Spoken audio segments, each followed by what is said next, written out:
All right, hey everybody, this is Rosh, and you are watching Helix Basics. This is a YouTube tutorial series that I'm putting together to help new and experienced users program the Line 6 Helix Floor.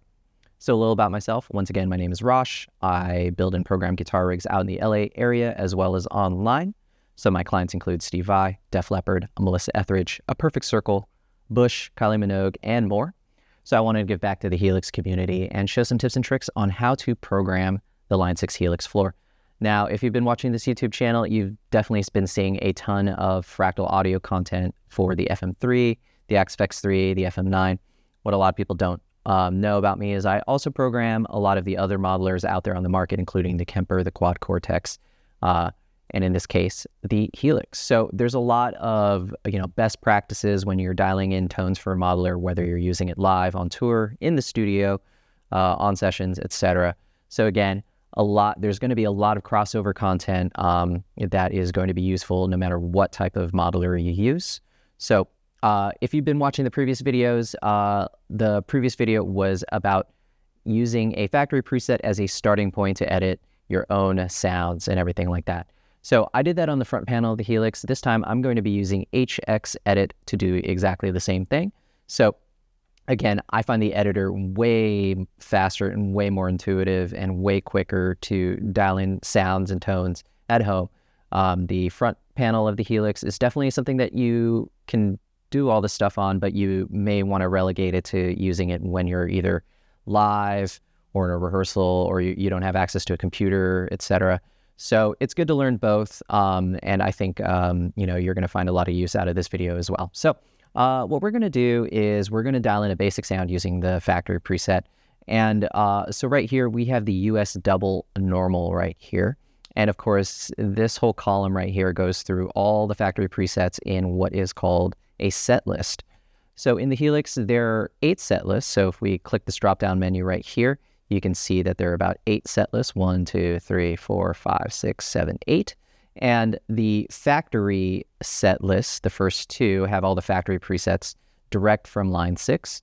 And then, of course, you have these user set lists, up to 5 of them. And these are where you can store custom presets and everything like that, especially if you don't want to overwrite or modify the factory presets. So I like the factory presets. I think they're a good starting point for any new user of the Helix, and they're a good jumping off point to use as the base for your own tone.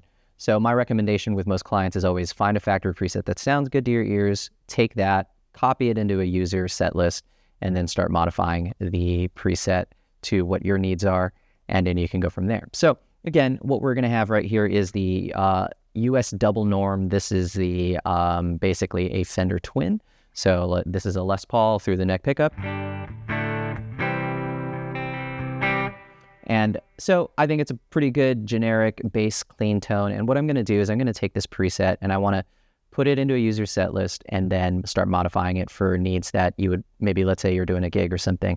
So we're going to take this and we can actually just copy this preset, and then we're going to stick it into a new set list in an empty preset slot. So if we go to this, right here, I already have a user preset in there, so I definitely don't want to overwrite that. But what I can do is I can paste that double norm right here into this new preset slot. So I'm just going to hit the paste, and then it'll ask if you want to overwrite, and I'm going to hit yes.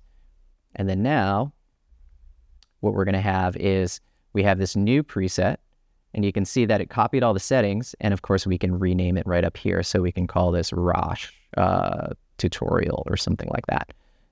And then you see that it does that. So again, if you find a factory preset that you like, you can just copy it.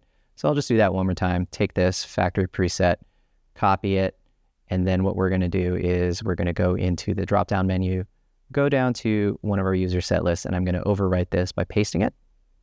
And then you can hit yes. And then you can see down here it's pasting the preset. And now it says US double norm, but what we can do, of course, is rename this to Rosh tutorial. Tutorial. And then hit enter.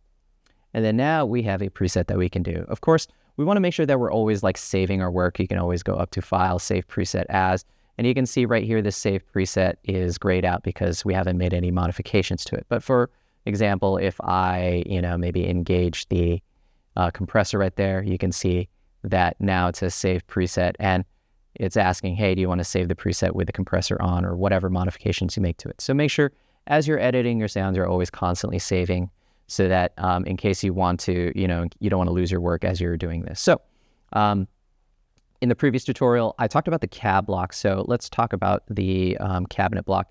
In my opinion, for any modeler, doesn't matter which brand it is, the cabinet block is going to be the most useful and most dramatic tone shaping tool in any of your presets. So the cabinet is basically the virtual cabinet with a virtual microphone on this. So if we click on the cabinet block right here, what you're going to find is that you're going to see that it is the 2x12 double C12N cabinet, and you can see that it has a 67 condenser mic. In this drop-down menu, you can see all the different microphone options that you have available for you, and then you can, of course, determine the distance, the low and high cut, and then the level of the cabinet block. So the low and high cuts are probably the most dramatic tone shaping tool inside the cabinet block, and basically the most dramatic tone shaping tool for your presets. The low cut determines how much low end is going to be in your signal.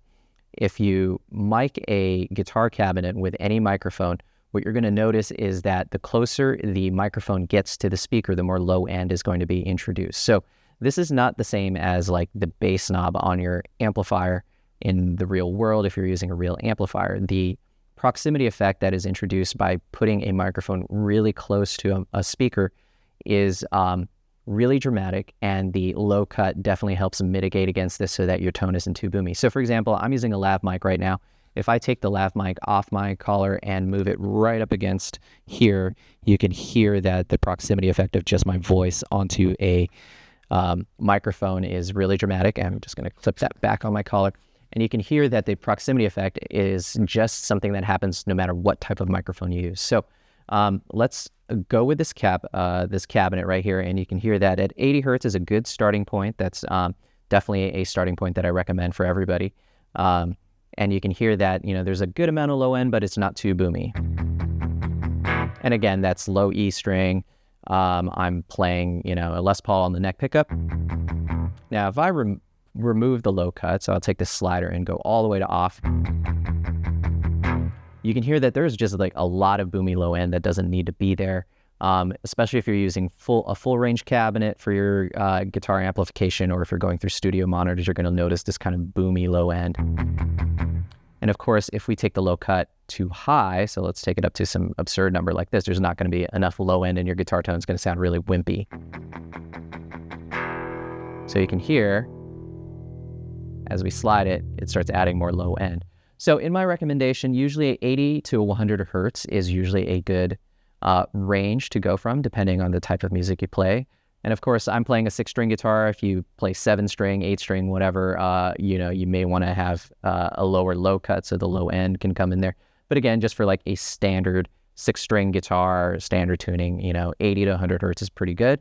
And then the high cut is going to do the inverse of that. So basically, it's taking the high end and then cutting it down. So for example, if I take this slider all the way down here as I play, you can hear that tone gets darker and darker.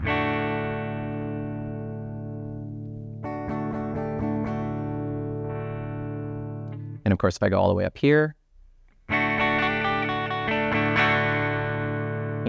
there's a lot of that crispy top end that you don't need. So again, this preset defaults to 8.0 kilohertz or 8,000 hertz. That's, again, a good starting point. Most presets, I recommend clients go somewhere between 5 to 8,000, depending on what their needs are. As I go down to 5,000, you're going to notice a little bit of the sparkle get cut in the top end of the guitar tone. I'm going to switch to the bridge pickup right here, as opposed to here's 8,000 hertz.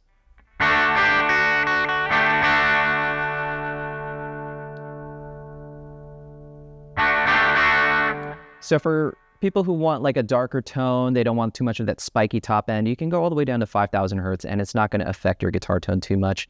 It's still going to have a lot of definition and clarity. I definitely gravitate a little more to the 5,000 and lower. I don't always need that extra top end in my guitar tone, especially since I'm playing live a lot. It's going to compete with the vocals. It's going to compete with the singer, all that kind of stuff. So I want the guitar to just sit in the mix perfectly like this. So we're going to bring it down to 5,000 right here. And again, don't forget to save your work. So we're going to hit save. And then now we have a, pretty standard clean tone.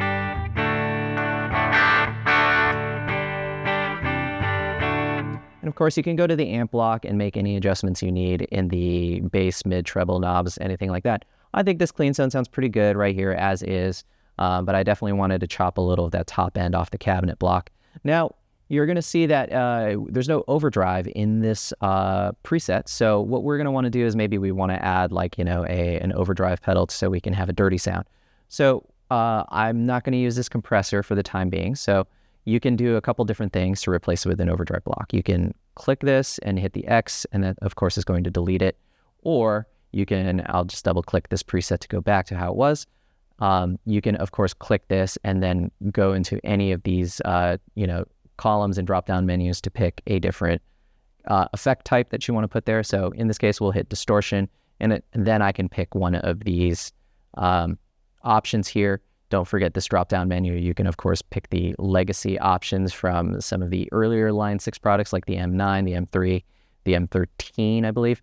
But let's go and pick the mono, and let's, again, go with the compulsion drive. This is kind of based off the OCD pedal. And so what you're going to want to do is when you have a block selected, hitting spacebar is going to bypass and engage the block. So you can see it is turning on and off right there. When it is off, it's grayed out, but you can, of course, still adjust the knobs as well. And what we're going to want to do is we want to, dial in this overdrive, but just like a real distortion pedal, we want to make sure that it's leveled out correctly. So right here at its default settings, the overdrive is going to be a little too quiet, as you can tell. So here's my clean sound. You can tell that the distortion definitely brought the volume down. So I'm going to take this level slider and I'm just going to move it up. And I'm going to be hitting spacebar back and forth to just kind of go back and forth between the clean sound and the dirty sound, just like if you were turning on a pedal on and off and turning a knob to get it to level out correctly. So.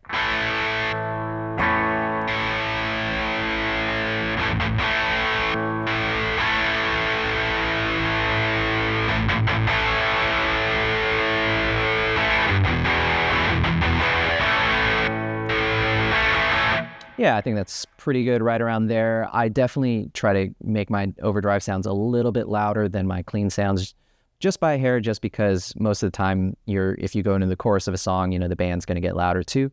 So I want that to kind of get a little bit louder to keep up with the volume of a drummer or, the intensity of a song. Okay, so now what you can do, of course, is also adjust the gain in the tone knobs. I think it's a little bright, a little spiky for me, so I'm going to bring the tone knob a little bit down.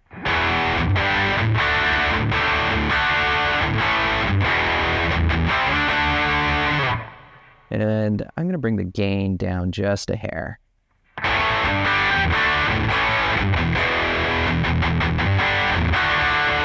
Yeah, that sounds pretty good right there. Right.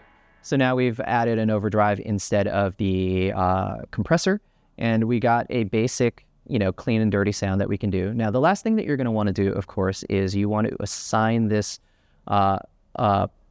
effect to a different foot switch. So by default, it already assigned it to footswitch 8 because we replaced it with, we replaced the compressor with the overdrive. Now, in this menu, what you can do, of course, is you can use this to move the pedal or the effect and place it on any of the effects slots, or so that it is assigned to a foot switch. So footswitch 8 was by default. If you move it to footswitch 7, what you're going to notice is that it's going to, also be moving on the foot switch on the unit itself. So just leave it in footswitch 8 for the time being so that I can turn it on and off at will when my unit is in Stompbox mode. So you can always go back and forth between the bypass controller sign and the edit menu so that you can edit any of the effects. So so now we have like what we've done is we've copied factory preset to a user slot. Now we've added an effect and edited it. And of course, you could do the same thing with any of the other effects here. Again, I find the HX editor to be much quicker than trying to do everything on the front panel of the unit. But I think it's, again, good to know how to do both.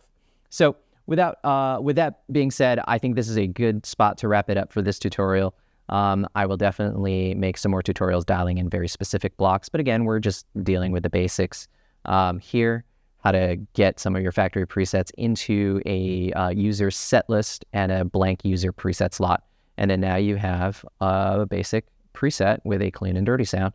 And of course, you can, delete or edit any of the effects that are currently in the factory preset, but we'll leave them on as is just in case I want to use any of these effects in the future. So without further ado, we're going to wrap it up for this video here. I want to thank you guys for watching. If you need any one-on-one help programming your Helix or any other modeler, by all means, feel free to reach out to me directly and we can set up a session. I'll talk to you soon. Thanks. I'm falling with you. I'm standing with you. Got it all in